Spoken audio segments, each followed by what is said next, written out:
Tip number one is use the right tools to find the bird. This is not the right tool. Hey, I'm Jason, and today I have for you 5 tips for birding. That's birding, not bird photography. So I'm also a bird photographer, but this video is about finding birds and just seeing new birds. Tip number one is get a bird guide. Now, I don't mean those kinds of people that charge you too much and take you through the forest to find house sparrows. I mean the book kind of guide, where there's a bunch of birds drawings in the book or photos in the book, and it helps to identify birds by showing you the different kind of birds in the area that you're birding in. Sometimes you might find that there are multiple guides, and if there's several types of guides, some with photos and some with drawings, I generally recommend the kind of bird guides with drawings in them rather than photos. I actually like photo bird guides too, but in general, drawing bird guides where the birds are drawn by an artist generally are easier to use, and it is easier to use them to identify birds. And the reason why that is because drawings of birds emphasize the key characteristics of the bird that allow you to distinguish those birds from different other birds. So with a photo, you might not immediately see which characteristics will help you distinguish the bird you're looking at from a different bird that's very similar, whereas in drawings, artists attempt to emphasize those features, often with the way they draw the bird, or even with certain types of arrows or something. So that's another reason why you should use a bird guide with drawings. Tip number 2 is before you go on your birding adventure, come up with a list of target species. That's the kind of species you want to see on your trip. So I would go through a bird guide or go through eBird and write down a list of birds you really want to see. With this list, you can research the kind of habitats the birds your target species like. You can also go on eBird and check out when these birds were last seen, where they were last seen, so you can get an idea of where you have to go. And you should also make in your list a combination of easy to see and more difficult to see birds. So you have some birds that are kind of like a good reward for you in case you can't see the difficult birds that you probably never see anyway. Tip number 3 is make a list of the common birds in the area. And if you have a list of common birds, you'll know whether a bird you're looking at is something that is rare or whether it's common.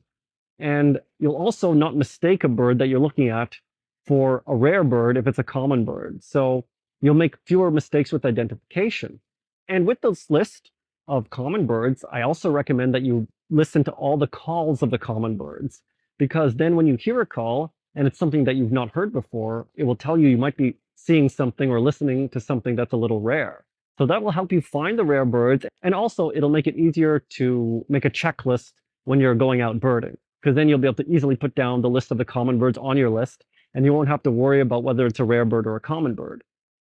Tip number 4, and this is a big one, it's when you see a bird and it looks rare, or in general, when you see a bird and it's making a call, when it's making any kind of noise, write down that call on a piece of paper. This is so important because there's so many birds that look so similar. There are several pairs of birds or groups of birds that look so similar, and often the only way to distinguish them is by call. So I really recommend that you write down the call of the bird on a piece of paper. Now, obviously, how do you write down a call on a piece of paper? Well, write down how many notes it made. Is it a series of regular intervals? Is it a descending sequence of notes or an ascending sequence of notes? Is it a harsh call? Is it a screech?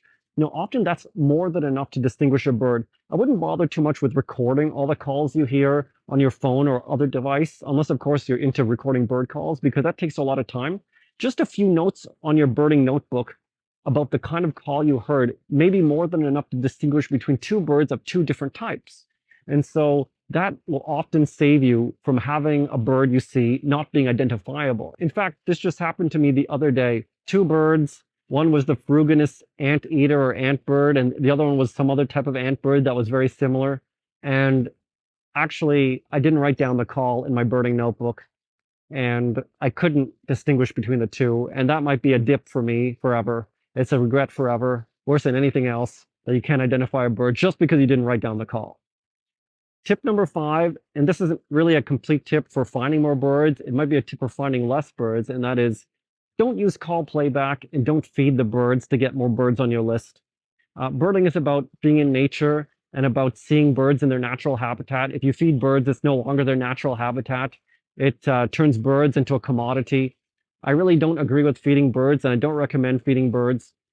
And I don't recommend using call playback because call playback can disrupt the birds' activities. They have to work hard to find their food.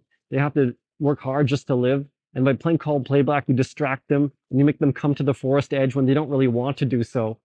So I really recommend that you don't use call playback and you don't feed birds just to get more birds on your list. It's not a game. It's not a contest. Well, maybe for some people it is. And I guess there is a contest element to it. But it's not some kind of like capitalistic drive to maximize your number of birds just for the sake of doing it.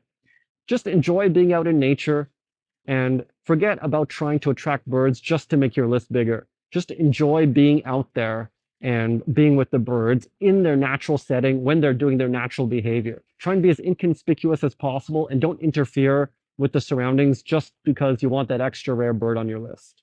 And here's a bonus tip for you. You might think that you need to walk for many kilometers around a forest. You can bird just by sitting down and in the same location. And similarly, if you think you have to sit down and wait for birds, you don't have to. You can walk to see birds. You can pretty much bird doing anything.